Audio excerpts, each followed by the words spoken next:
Issyk-Kul es un profundo lago localizado al norte de las montañas Tian Shan, en el área de Transilya y Skala de Tau, Kirguistán, Asia Central. El nombre significa agua cálida. El lago está rodeado por cumbres cubiertas de nieve pero nunca hiela.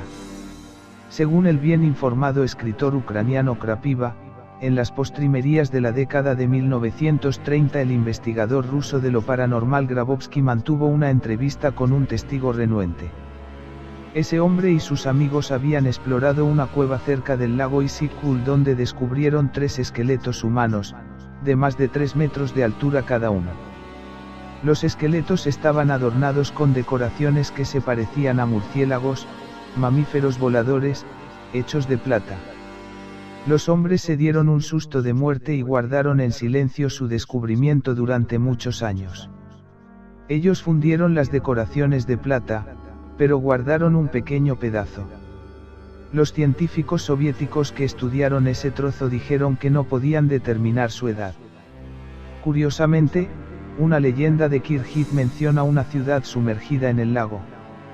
El gobernante de la ciudad, el rey Osounes, era una criatura con largas orejas necias. El mismo lago se ha hecho conocido por tener fenómenos paranormales. La primera mención de semejantes seres gigantescos data de comienzos del 1900. Varios muchachos en Georgia, en aquel entonces, parte del Imperio ruso, descubrieron una cueva dentro de una montaña llena de esqueletos humanoides. Cada esqueleto tenía más de 3 metros de alto. Para llegar a la cueva, los muchachos tuvieron que bucear en un lago. George Papasvili y su esposa recuerdan el incidente en un libro publicado en Nueva York en 1925, por St. Martin's Press. En 1953, José Ferrer representó el papel del inmigrante georgiano George Papasvili, cuyo libro es la historia clásica de un inmigrante que se amolda a la vida en los Estados Unidos. Muchos años después un incidente mucho más siniestro tuvo lugar en la Unión Soviética. La revista rusa de fenómenos paranormales Anomalía, número 4, 1992, contenía un artículo escrito por Mark Steinberg, un veterano soviético de la guerra afgana. Él es autor de varios libros, un experto en el ejército de Rusia que ahora reside en los Estados Unidos. En el verano de 1982, Mark Steinberg, junto con teniente coronel Gennady Zverev, condujo activamente el entrenamiento periódico de buzos de reconocimiento, hombres rana, de las regiones militares del Turquistán y Asia Central. Los ejercicios de entrenamiento habían estado teniendo lugar en el lago Issyk-Kul. Según los informes de los medios de comunicación, esto es donde poderosos pero no muy certeros torpedos soviéticos, proyectiles submarinos, fueron probados durante los tiempos del Soviet. Hoy, en Kirguistán, según se informa, hay todavía un centro ruso de comunicaciones navales de larga distancia en el lago Issyk-Kul. Pero en 1982, un año memorable en la historia de la ufología soviética, el mayor general Víctor Demianko, comandante del Servicio de Buceo Militar de la Fuerza de Ingenieros del Ministerio de Defensa, URSS, llegó de improviso y a toda prisa para informar a los funcionarios locales de un evento extraordinario que había ocurrido durante los ejercicios de entrenamiento similares en las regiones militares de Transbaikal y Siberia Occidental. Durante sus entrenamientos militares de buceo, los hombres rana soviéticos habían encontrado misteriosos nadadores subacuáticos, exactamente seres humanoides de enorme tamaño, casi 3 metros de alto. Los nadadores llevaban ajustados trajes plateados, a pesar de la gélida temperatura del agua. A una profundidad de 50 metros, estos nadadores no tenían ningún equipo de submarinismo, escafandras, ni cualquier otro equipo, solo cascos como esferas que ocultaban sus cabezas. Steinberg declaró que los comandantes militares locales en Siberia decidieron capturar una de las criaturas. Con ese propósito en mente, se había despachado un grupo especial de 7 buzos, bajo las órdenes de un oficial. Cuando los hombres rana intentaron atrapar a la criatura con una red, todo el equipo fue lanzado fuera de las aguas profundas hacia la superficie por una fuerza poderosa. Debido a que el equipo autónomo de los hombres rana no permite la salida a la superficie desde tales profundidades sin la estricta observancia del proceso de paradas de descompresión, todos los miembros de la infortunada expedición sufrieron embolia, o enfermedad de Caisson. El único tratamiento terapéutico disponible consistió en un inmediato confinamiento bajo condiciones de descompresión en una cámara de presión. Ellos tenían varias de esas cámaras de presión en la zona militar, pero solo una en condiciones de funcionamiento. Esta no podía contener más de 2 personas. Esos comandantes locales habían colocado de a 4 hombres rana en la cámara. Como resultado, 3 de ellos, incluso el oficial del grupo, pereció, y el resto quedó inválido. Al general mayor le fue ordenado volar a Lisikul para advertir al ejército local en contra de un intento similar de capturar a cualquier nadador. Aunque el lago Lisikul es menos profundo que el lago Baikal, la profundidad del primero era suficiente para contener criaturas misteriosas semejantes. El alto mando soviético era consciente de nadadores que acechaban en las profundidades, se emitió una orden contra la captura. Quizás ellos sabían mucho más sobre los habitantes submarinos de Lisikul que el investigador independiente Grabowski. Poco después, el personal del cuartel general de la región militar de Turkmenistán había recibido un orden del comandante en jefe de las fuerzas de tierra. La orden consistía en un detallado análisis de los acontecimientos del lago Baikal y las reprimendas que siguieron. Esto fue complementado por un boletín de información del cuartel general de la Fuerza de Ingenieros del Ministerio de Defensa de la URSS. El boletín enumeraba numerosos lagos de aguas profundas donde habían sido registrados avistamientos de fenómenos anómalos, apariciones de criaturas submarinas análogas al tipo de las de Baikal, descenso y ascensión de gigantescos discos y esferas, potente luminiscencia que emanaba de lo profundo, etc. Mikhail Demidenko. Este muy conocido escritor ruso leyó el informe de Steinberg en 1992, y recordó que mientras cumplía tareas para la Unión de Escritores, en 1986, en Irkutsk, Siberia, él había pasado algún tiempo en el lago Baikal. Allí supo por los pescadores locales que algunos años antes ellos vieron cómo los hombres rana soviéticos fueron lanzados fuera del lago a unos 10 o 15 metros por encima del agua. Los lugareños nunca averiguaron por qué el ejército se comportó de esa manera. Demidenko pensó que se trataba del mismo episodio, y consultó con sus fuentes en los altos mandos del ejército ruso, en vano. Pero, finalmente el escritor habló con un coronel de la jefatura de logística principal que intentó ayudarlo. Demidenko averiguó por el que una orden tal se guardaría en archivos especiales que requieren máxima autorización.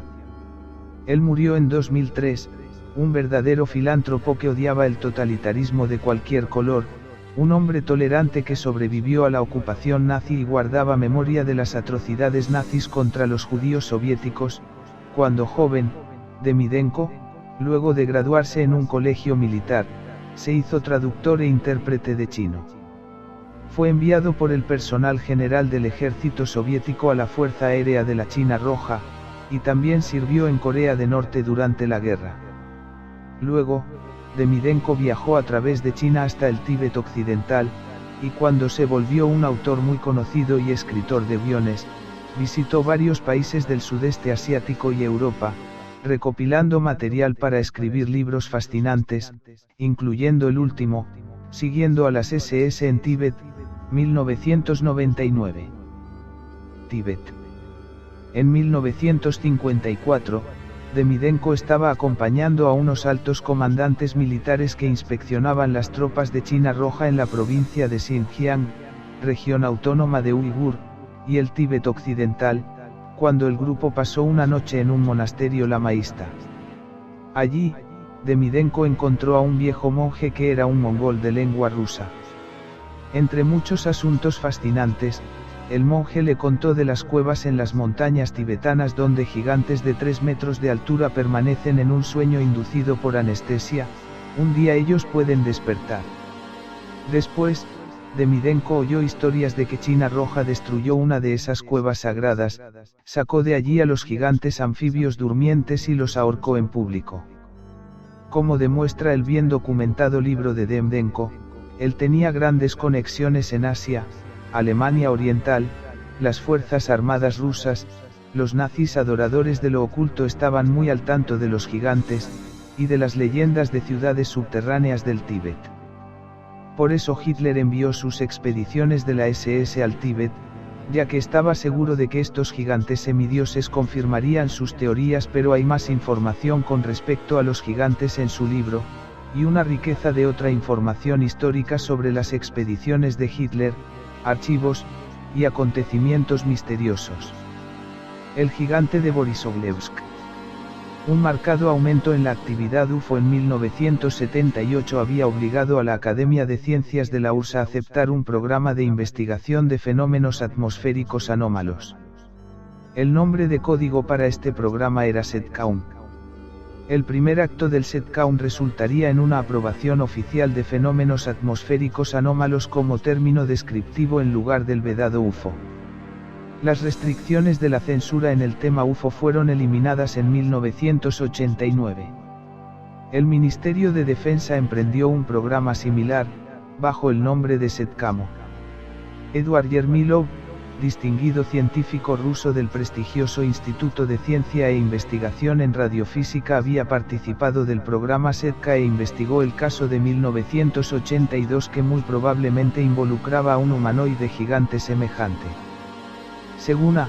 Plagsin, un experto del Ministerio de Defensa de la Federación Rusa, y primer participante destacado del programa SETCA, Borisovlevsk, localizada en la región de Voronezh, es una de las zonas más activas de avistamientos UFO. Una comisión militar especial fue creada en los años 80 para estudiar específicamente a los UFOs en el área. Los objetos vistos e informados por los observadores militares variaban en tamaño desde el de una pelota de tenis a 200 metros largo, y maniobraban a velocidades que iban de 0 a 600 km/h a altitudes de 0 a 20 km. Yermilov, según el famoso investigador ruso de fenómenos paranormales Mikhail Gerstein, que tiene mucha documentación de SETCA, informó que el 26 de mayo de 1982, durante la pérdida de comunicaciones con un avión MiG-21 y su subsiguiente desaparición, un UFO fue avistado a una altura de 1500 metros.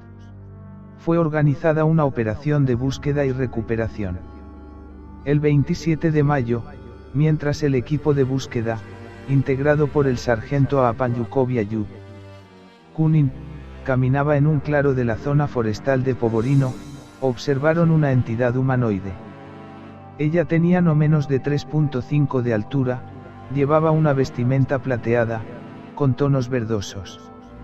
Después de que la entidad huyó del lugar del incidente, los testigos vieron una explosión detrás de los árboles y el vuelo de un objeto luminiscente que dejó una estela ligeramente luminosa. El objeto desapareció detrás de los árboles. Los plateados. El Komsomolskaya Pravda, un popular periódico ruso, publicó un artículo de Pavlov en su edición del 1 de diciembre de 2000. El reporte describía la cercana relación que se había desarrollado entre el ejército ruso local y los investigadores de UFOs, entre los últimos, el Dr. Dbuzilny, famoso por la investigación del caso del Dalnegorsk Crash. Entre los documentos proporcionados por el comandante del Distrito de Defensa del Aire del Lejano Oriente a los ufólogos locales, había uno que mencionaba el caso más interesante de 1990. Una brigada militar de la población de Timofeyevka fue despachada debido a una alarma de un centinela que disparó un tiro de advertencia. Este vio a dos seres, vestidos con overoles plateados, que medían aproximadamente 2,5 metros de alto, vinieron de un bosquecillo de robles cercano. Al momento después del disparo de advertencia, los plateados retrocedieron inmediatamente. La tierra estaba mojada por una reciente lluvia, y los funcionarios del contraespionaje ruso que llegaron al sitio descubrieron grandes huellas de pies informes. Más nadadores. Borovikov cazó tiburones del Mar Negro durante muchos años. Entonces, algo pasó que puso fin a su pasatiempo. Buceando en el área de Anapa, él descendió hasta una profundidad de 8 metros. Y vio a unos seres gigantescos que subían desde abajo. Ellos eran blanco lechosos, pero con caras humanoides, y algo como colas de pez. La criatura que iba delante de sus compañeros notó la presencia de Borovikov, y se detuvo. Tenía enormes ojos sobresalientes, similares a unas gafas borrosas. Los otros dos se le unieron. El primero agitó su mano, era definitivamente una mano con membranas, hacia el buzo. Todos ellos se acercaron a Borokivov, y se detuvieron a una corta distancia. Luego se dieron la vuelta, y nadaron lejos. La experiencia de Borovikov se publicó en siglo XX, una crónica de lo inexplicado, Moscú, 1996. Don Povaliyay viva en caída libre sobre Kavgolov, zona de Leningrado, a comienzos de 1990. Allí hay lagos, y en uno de ellos el paracaidista vio 3 peces gigantescos. Descendió, y pudo distinguir a los nadadores en trajes plateados. Él mencionó el episodio en su libro Letuchi Goyandets o el holandés volador, 1995. Ha habido muchos avistamientos de UFOs en el área.